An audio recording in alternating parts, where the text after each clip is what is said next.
Hey guys, Andrew here. Welcome back to True Tutorial, and in this video I'm going to show you how to add your own custom avatar on your Steam profile. So what you want to do, click your profile on the upper right hand side, click my profile or view my profile, then click edit profile. And if I go back, you can see that I have a photo of my avatar there, right? But this is not my picture, but I can add my own custom profile. So anyway, click edit profile, and then you want to click an avatar from the options here, and here you can see here that I have avatar here, and this avatar is actually coming from those avatar that comes with Steam. So if I scroll down, it's under this section here.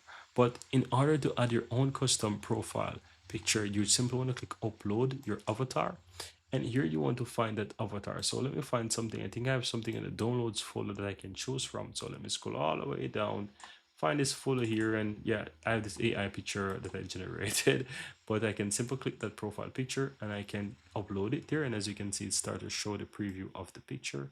And if I like it the way, I can always move it to how I want to, or I can crop it. It's really up to me, but I like it as is. And once you're satisfied, guys, all you have to do is just simply click and save, and you will see that it saved that picture as your profile, as your avatar, your own custom avatar and Steam. Very easy and very simple, guys.